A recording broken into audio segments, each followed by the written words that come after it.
The genius, I think, of what Arizona did with the Big 12 was getting the stability. And we've talked about this, ad nauseum. But the latest news with Apple, I thought, was fairly interesting. And Shane, if we could put that tweet up, that would be very much appreciated. So here's the deal. After spending $20 billion on shows and blah, blah, blah, Apple TV Apple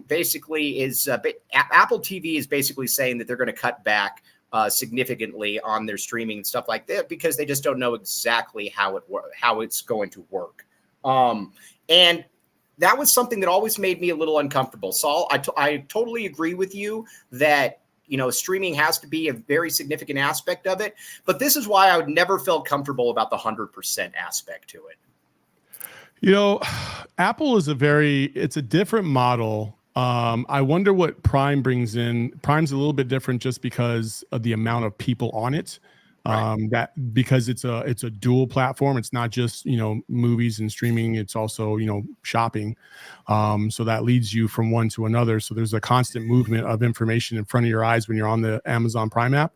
Apple TV is a little bit different because when you go to Apple TV, I know for myself, right? When I click on Apple TV, the first thing that pops up sometimes is like the streaming, the series or the movies that are there.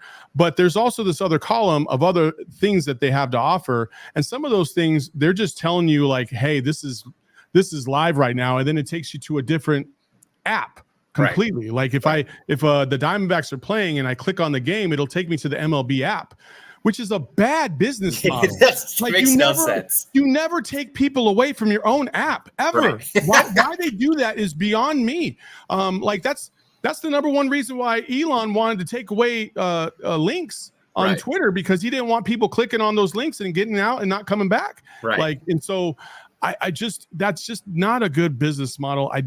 They have good programming. They do. Their shows are legit. Obviously when you're looking at Ted Lasso, Shrinking is like my favorite series of all time. Fantastic.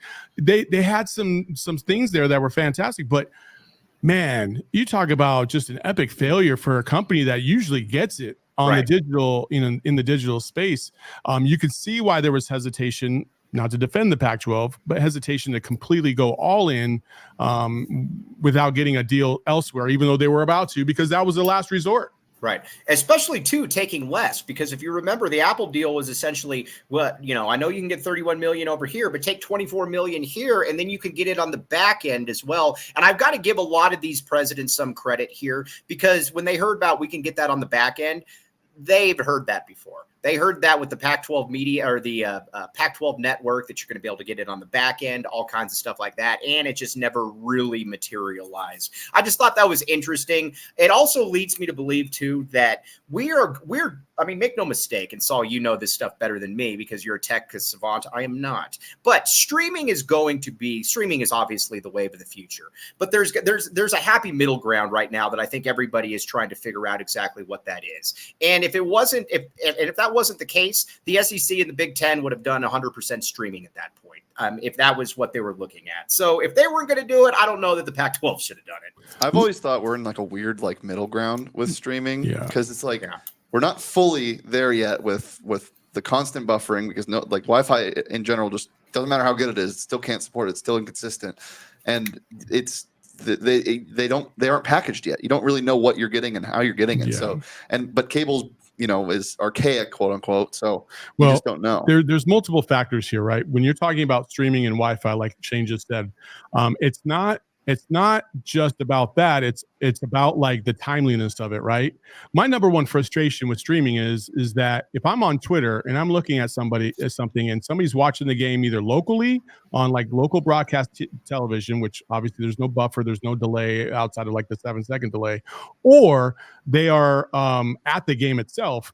I mean, I feel like I'm a good full minute behind everybody else, and that's frustrating as hell. So that is a pause for concern. And then on top of that, you have way too many, and I'm not trying to be ageist at all, but you have a lot of older people that just grew up in that legacy media era, and they're going to refuse to move forward with streaming predominantly and maybe just in complete solitude until until the money actually meets up with what they think they should be getting. And I think we're at least about 5 years away from that. Yeah, that's another point that I think, isn't necessarily brought up enough. Like, I have a lot of people in my family that really like sports. You know what they don't do, though? They don't stream. They don't do any of that. Their streaming for them is basically Netflix, and that's it. I mean, that's essentially the That's extent. A different generation, though. I agree with you with that, but I'm saying that's still that generation that's still kind of, that's just still kind of there. You're the last ones keeping cable alive. No, for sure. I mean, because, our generation, it's going to be all streaming at some point, but that's just not quite where we're at this point. So the biggest problem, and I would love if a conference or a league would figure this out. Like, I get you want to get all the money. I do. But my God, just think about like the NFL and the NBA this season. There's like 18 different streaming services that you got to figure out where your game is going to be on at any given point in time this upcoming year. Like, that's just a lot. That's too much. And if you're asking for every single person to download at $5 to $15 a pop, each one of those separate apps, it's too much. And so then your bill starts to look like the cable bill. And at some point, somebody is going to have to step up and take ownership of a majority of that stuff to make it a little bit more worthwhile and condense it, because it's just too difficult.